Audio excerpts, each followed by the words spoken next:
All right, good morning, everybody. Thanks for being here for the University Advancement Town Hall. This meeting is really for you to raise any questions on any topic that you might have. Jenny is here again today like she was last time. And Jenny, can you let the group know how they can enter questions or comments? You bet. Thanks, Kyle. So very similar to previous town halls, you can select my name to ask a question just between the two of us, and I'll ask a question anonymously, or you can ask in the group chat to everyone. That choice is yours. And as Kyle's leading us off with any comments, feel free to go ahead and start asking those questions at any point. And I'll record for anyone who is unable to join us today. I'll just start off with a few comments or updates.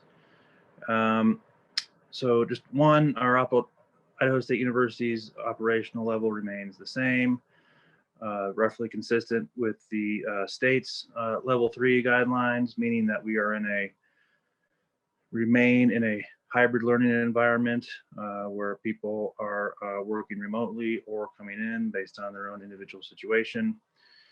November 24th will be the last day of face-to-face classes. And then people will go off for Thanksgiving break and then return online only for finals after Thanksgiving. And then they won't be coming back to campus until the beginning of the next semester. So we will continue on as we have been until through Thanksgiving, and then students will be away for the Christmas holiday. Just a couple of notes on enrollment. We've talked about this in the past, but the fall enrollment ended up down about 5 percentage points from where it was last year. There is some, I would say, sort of speculation that spring enrollment, may not be where it was last year at the time of spring coming around. But the university has been handling the budget situation, I think, fairly well. We are about $2.9 million off of where our budget forecast was at this time. So that is a number that the university is going to have to figure out how to try to solve for. The furlough plan is part of that solution. Everyone knows that there's an expectation that people take half of their required furlough days before the end of the calendar year, and that spring furlough plan is going to remain in effect for the springtime. So everyone's expectation around furlough days will stay in effect for the back half of the year as well. I think there's not a whole lot of new information on the COVID front.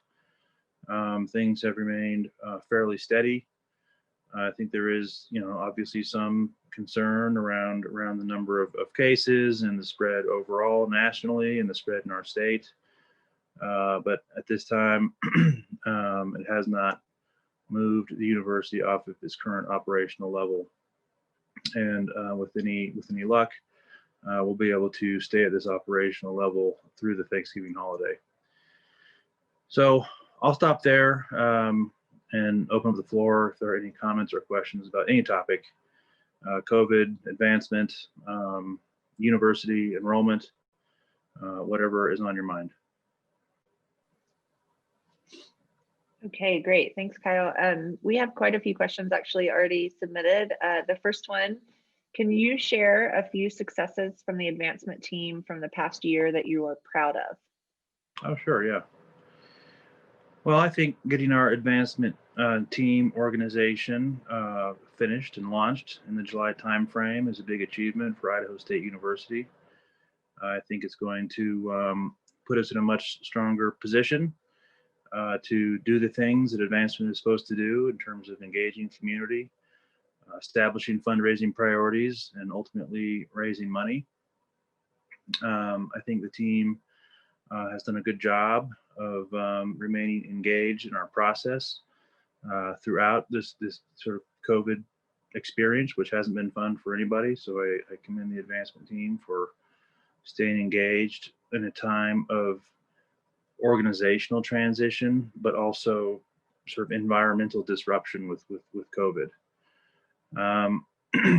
I am very pleased with where we're going with our defining our scholarship campaign as a first university-wide fundraising priority. I think we've made good progress on that, and we'll continue to make progress on that. I think also that we'll be having a second university-wide fundraising priority coming out of this career alignment or this workforce alignment work that we have been focused on over the past several weeks. So, you know, our work continues on, and I think we will continue to make progress throughout the winter here. And there are a number of things that we've been able to remain focused on. So thank everyone for their support and engagement in that process.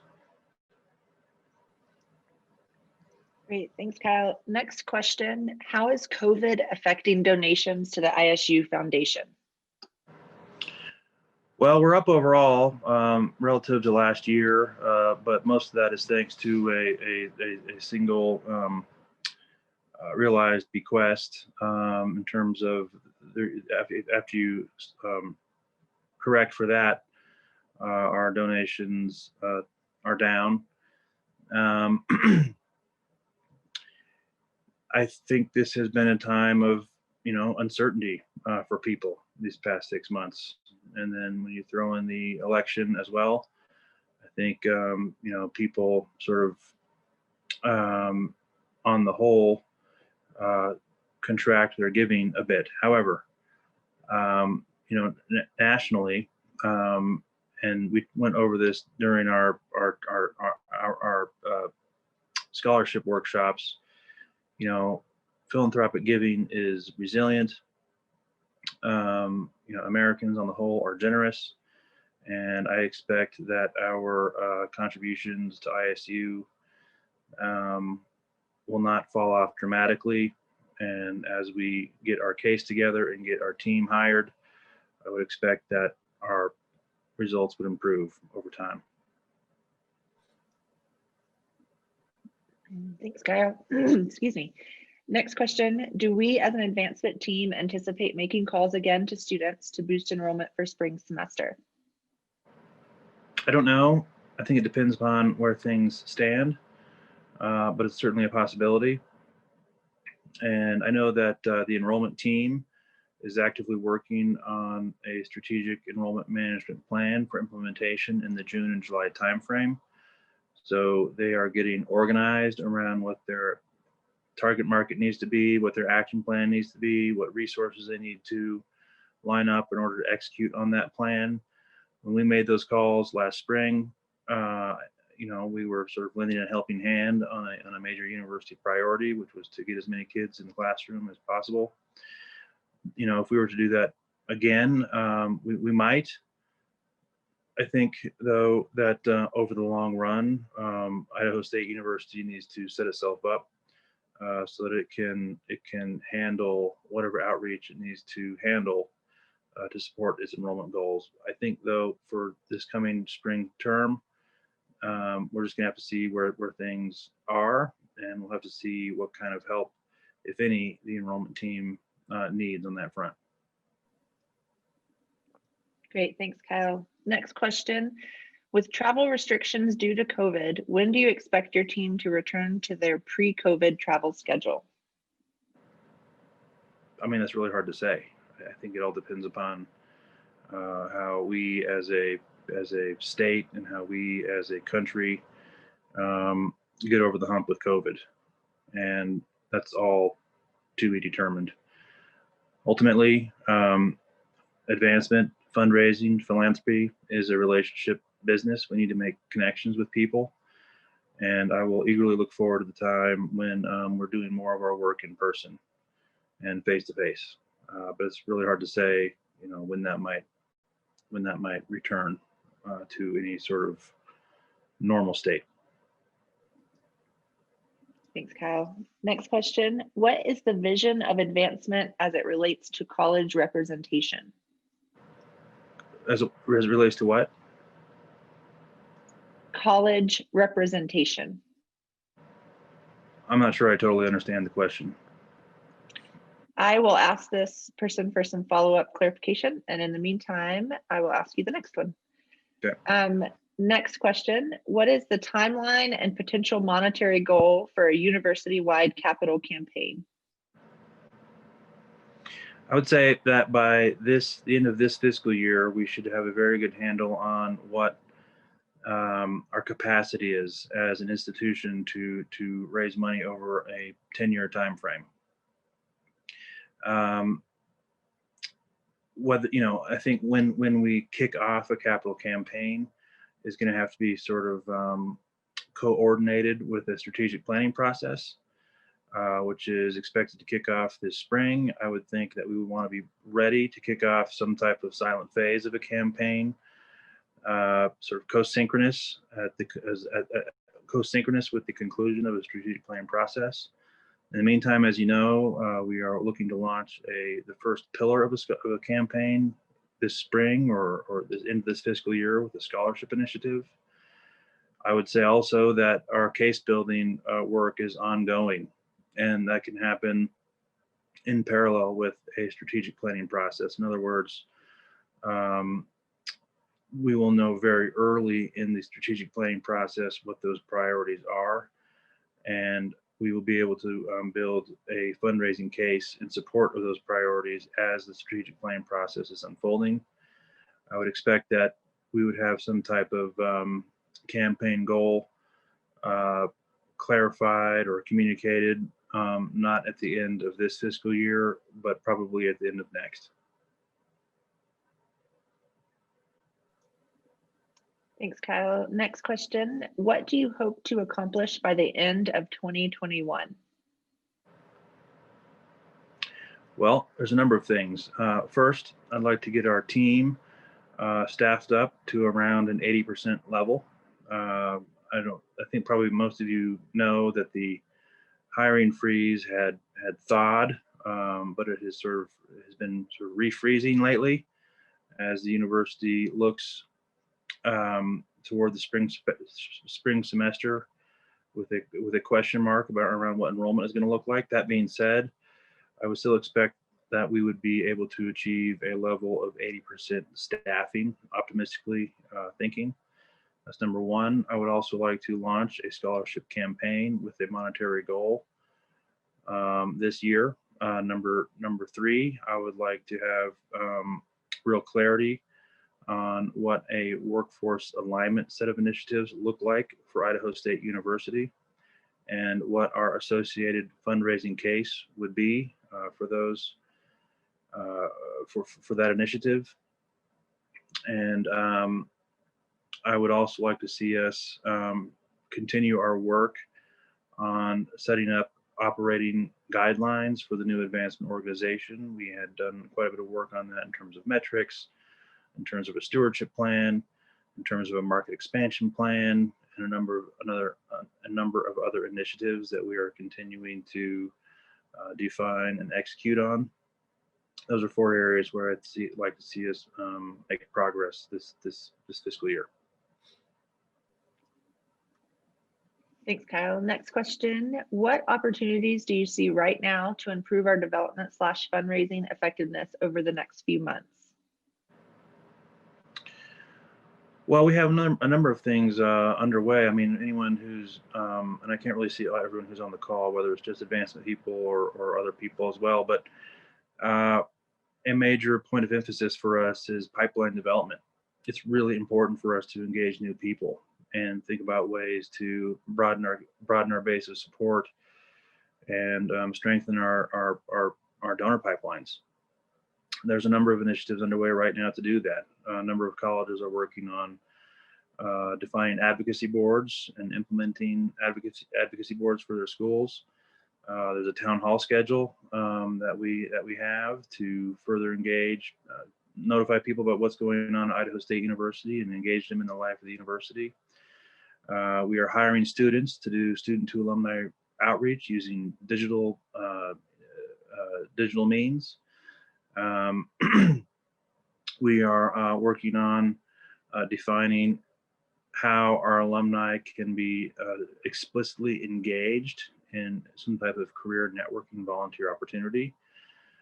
So there's a lot of emphasis right now on expanding our reach and engaging new people. The development officers every day are getting 3 new names in their inbox of people that they are reaching out to. We've added something like 40 new prospects to portfolios under that exercise. So again, market expansion, pipeline development, engaging new people, broadening the base is really important for us if we're going to set ourselves up for improved fundraising results down the road. Thanks, Kyle. Next question. This is the clarification on the college representation question, and the revised question now is, what type of representation will each college/division have as it relates to an assigned development director? I see. So we are going to stick with each college having a development person. In fact, we sent to the deans a list at the dean's workshop about who they were assigned to now. Obviously, we have some vacancies, but we will continue to have a position, a director of development for arts and letters, a director of development for science and engineering, a director of development for College of Technology, and so on. There are going to be some instances where those development directors will need to take on some additional responsibility for these auxiliary areas like the museum, library, mainly the museum and the library. But every college and every sort of main auxiliary unit has a representative now, and will continue to have a representative as we fill out the team. Thanks, Kyle. Next question, is there a book you would recommend we read that may help us improve as advancement professionals? Well, there's an essay that I really love, and that's called, it was written by Andrew Carnegie, who is the steel magnate and philanthropist. And he wrote an essay called The Gospel of Wealth. It's a short read, and it's really not a how-to on how to fundraise, but it's really sort of his philosophy on the role of wealthy people as it relates to their obligation to society. And basically the premise of the essay is that, number one, people who have been very financially successful have an obligation to give back. Number two, that they should give to things that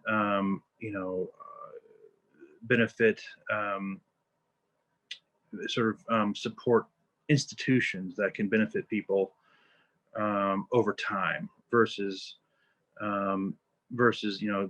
giving people food or financial sort of support, but building things like museums, universities, and other institutions that can serve the public good for generations. And then the third premise was that the wealthy should give away their wealth during their lifetime, not after they're dead.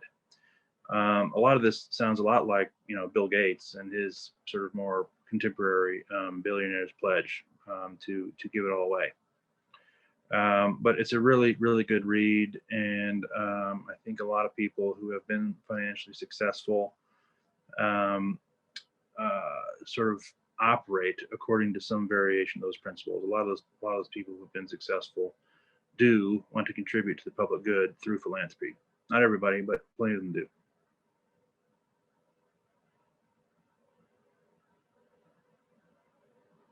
Okay, I think I found it. If you click on the second link, everyone, you can download a PDF of it. And if for some reason that's not right, maybe Vicky can help me distribute that after the fact. Sure. Quick Googled it. Hopefully that's the right. It looks right. It's the Carnegie.org site. So yep, that's probably right. Yep. Pretty legit. Okay, perfect.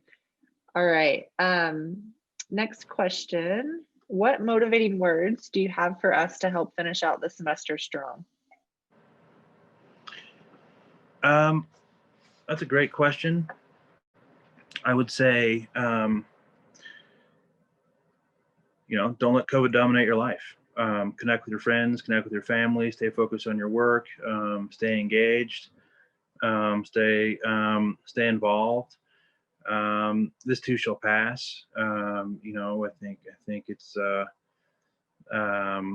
going to come out of this, and we're going to be fine. We have a lot of great work to do.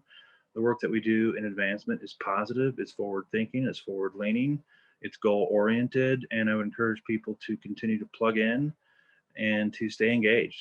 I think that is the best sort of defense against something like COVID. This thing is entirely out of anyone's control, completely. And keep your world small. And again, sort of connect with the people around you, and stay engaged in all those important facets of life, at home, at work, and anywhere else that you derive a sort of energy and optimism. So those are all really important pillars of well-being. Thanks, Kyle. That is the last question that I see. I will turn it back over to you for any other remarks. And if anybody has a question that they'd like to ask after the fact anonymously, feel free to email me and I'll get an answer for you. And then Kyle, I'll turn it back to you. Idaho State University is a great institution with wonderful potential, and I think advancement is a terrific place to be, and it's a place where we can make a difference and strengthen this university over the long run. So I really appreciate everyone's time today and everyone's questions. And again, I would just encourage you all to, I think that last question is so important, and that is, to remain connected with friends and family, remain connected to your work, and stay focused on those healthy and productive things that make us human, and that are within our control. So I appreciate everyone's time, and happy to, if there's any other questions or any other comments anyone wants to bring up, happy to address those.